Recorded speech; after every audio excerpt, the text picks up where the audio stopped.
Right, Extra Guyver here again, and with my first review for YouTube. This here is one of my all-time favourite anime manga franchises of all time. And in case you haven't guessed by my own username, it is Bio Booster Armor Guyver. In particular, this is the 2005 series that was made to celebrate the 20th anniversary of the manga. What can I say about this series other than it is the most faithful adaptation of the manga into anime form we've had, and there have been three. The first one was an OAV known as Guyver Out of Control. It's not on DVD, the only way to find it is to download it, because it was only released on VHS with subtitles. It's alright. Then there was the two OAVs that make up the 12-ep series, which we all remember from the late 80s, early 90s, for its huge gore fest and violence, and sometimes brilliant animation, sometimes shoddy animation. In 2005, we got this baby. This series was released by ADV, although due to their little financial woes, the series is now under license by Funimation. However, this is the ADV set. Right? It is, if I recall, 7 volumes. Now, this is the box that came with on the second volume. The series is spread across 26 episodes and covers the first 10 volumes of the manga.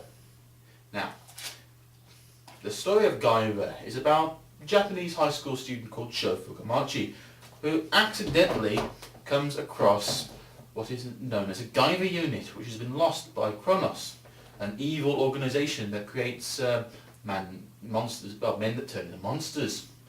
So, Sho accidentally activates this Guyver unit and becomes the Guyver, and Kronos wants it back and willing to go to whatever lengths to get it back, whether it's blowing shit up, kidnapping Sho's friends, or what has to be one of the most awful versions of the disappearing dad syndrome, when they turned, this is spoilers for anyone who's never watched or read the series, where they turned Sho's dad into Enzyme 2. The Enzyme Zone 2 being a specially designed zonoid whose blood melts the Guyver's armour. And during the battle, Sho's brain is, since Zonos is telepathically controlled by the rulers of Kronos, Sho's dad is forced to attack him, and Sho's brain gets destroyed because Sho refuses to fight back, and the Guyver takes over and kills his dad. So, very violent series, though I never did quite get ADV's marketing campaign as ultra-violence. This is more hot sci-fi horror than ultra-violence. If you want an ultra-violence series, I would go for Hellsing Ultimate, Gantz, Berserk, those sort. But Guyver has a solid story and some very good fights. By far, the best character of the series is Aptum.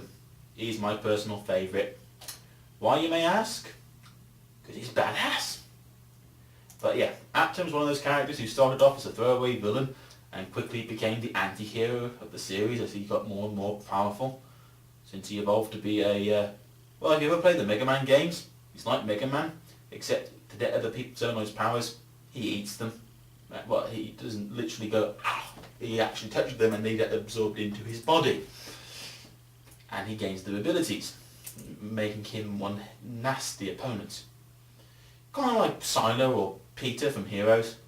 In fact, I wonder if they nicked the inspiration, but well, mind you, mutant absorbing power people have been around for ages, but I digress. But yes, I recommend this series. Anyone who loves action, designs. This series perfectly followed the manga and only skipped one chapter, and even that is seen in a shout out. Yeah. The design of the Guyver is brilliant. The only thing that's been changed has been the hairstyles of the characters, seeing as how the manga was originally created in the 80s, 1985. And one of the nice extras is that there are actually manga to anime comparisons, showing the same scene in the manga and then showing it in the anime, and showing you the differences. So yeah, they updated people's hairstyles, fashion senses, that sort of thing. The sort of things that would have dated after 20 years.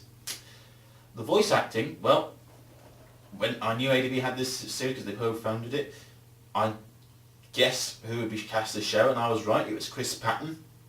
Beautifully cast. Lucy Christian as Mizuki, and well, the rest do a good job as well. Although if you watch the 12-ep series, you may find it a bit difficult adjusting to the new English cast at first, but they will grow on you, I assure you. The Japanese voice acting is good as well, and it's, well, includes many of the younger, newer voice actors. I'm trying to think who, but I will probably, well, yeah, just have a look on Internet Movie Database if you want to see who's in it.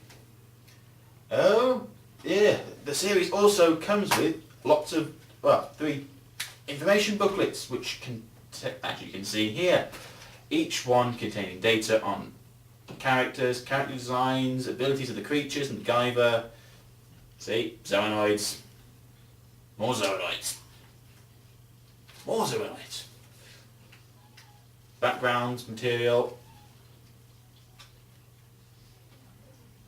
and well, I believe, yes, and all these sort of character designs, including ones from the original manga. So, you know, I do appreciate it when they put this amount of detail into it. The only disappointment is there's no season 2, and the series finished just as the manga gets really, really good, because it ends with the introduction of the gigantic Guyver. Yeah, but then I doubt we'll see a season 2 anytime soon because of how ADV founded this, and now they're in the financial shit. But well, they're no longer ADV anymore. They've had to change their name as part of a corporate maneuver to get out of debt. You gotta love business. So yes, that's my first review. I give this series a must-have. Anyone who hasn't seen it, go watch it now. And yes, go buy the DVDs, go watch it. Or if you've got a friend who's got it, go watch it, then go buy the DVDs, because this is the sort of anime that needs to be encouraged. Let's go, Guyver. Just putting these discs back in. There we go. Signing off.